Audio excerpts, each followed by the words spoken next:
What's going on, everybody? Welcome back to the channel. My name is Travis, and it's time for another AC service call. We got a customer called in, says they have no cooling like always. Do we know anything about the service call? No.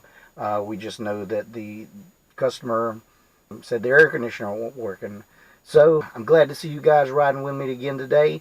I'm going to show you everything I know and how I diagnose it. So if you'd like to see how I figured this service call out, get back with you as soon as we get to the customer's house. Alright, well, I just talked to the customer. What they're saying is their upstairs AC system is not cooling. They said it runs and runs and runs and just never cools down. If you watch my videos before, I always have a process that I go through when I first start the service call till the end. So what I always do is I listen to the customer. Went to the thermostat.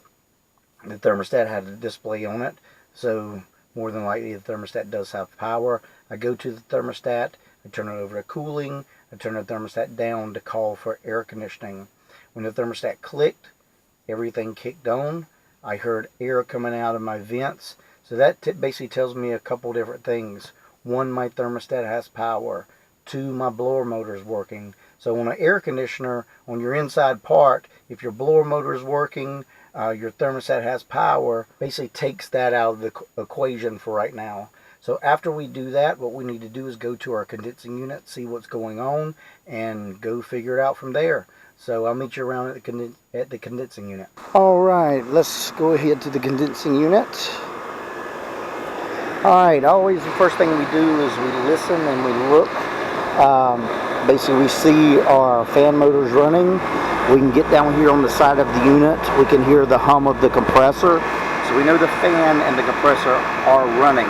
So it seems like all the electrical components of the AC is working properly.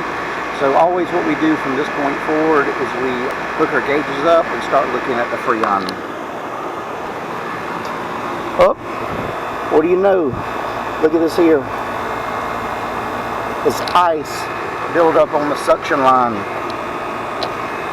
So just by looking at this here, when you have ice on the lines, you need to check a few different things. One, you need to make sure your blower motor is working, which we turn the thermostat on, and we heard the blower working, so we know it's not the blower. Second is we check the filters. When I was inside, that's another thing that I always check is the filters to make sure the filters are clean. The filters were clean on this system. The next thing you want to check is freon. More than likely on systems, if you have ice on your lines, it's usually a freon problem.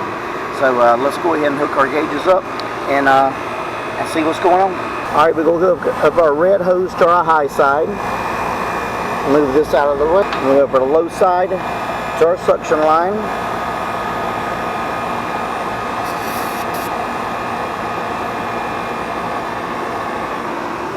Alright guys, and look at here.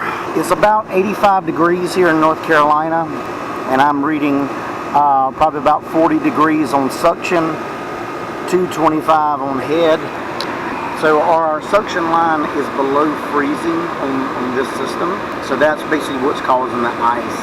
And when you notice ice on the system, if you notice it out here, at least it's just, we'll go ahead and turn the power off. When you notice ice or frost on the outside unit, it starts at your evaporator coil, which their evaporator coil is up in the attic, and it'll make its way all the way outside, and it'll ice that far.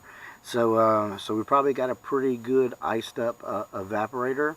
So what I'm gonna do is I'm gonna go ahead and turn the system off, see what the customer wants to do about this. Really, if you have a system that's iced up, there's only a few things that you can do. One is you always recommend to the customer to have a leak search. If your system is that low in freon, it has to be leaking out somewhere. I always make this analogy that freon is not used up in an air conditioner like a car uses gas.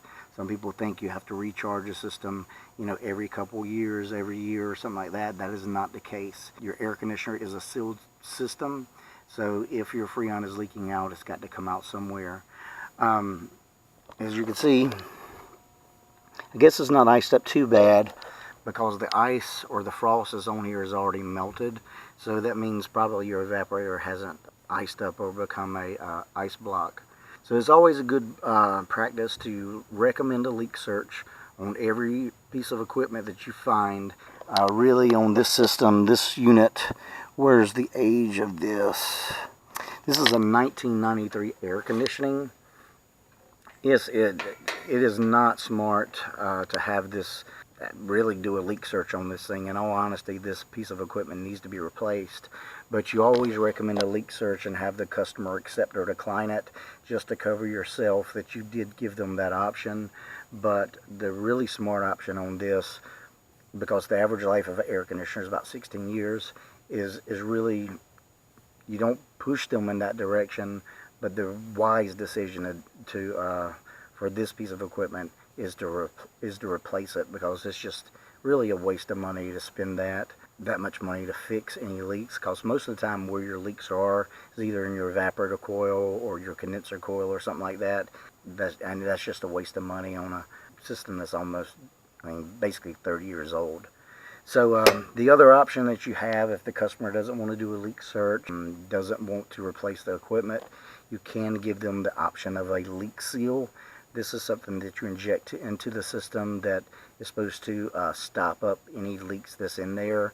I'm not a big fan of it. We do use it, but that's just a temporary fix, and we don't guarantee leak seal because there's no way we can guarantee that it will stop up any leaks. So that is one way you can go.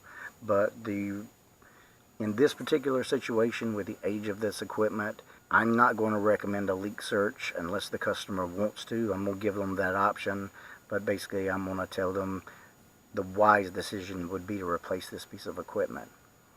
So guys, that's pretty much it on this service call. All I've got to do is go in and talk with the customer, and I don't think they would like me to bring a camera in there for that conversation.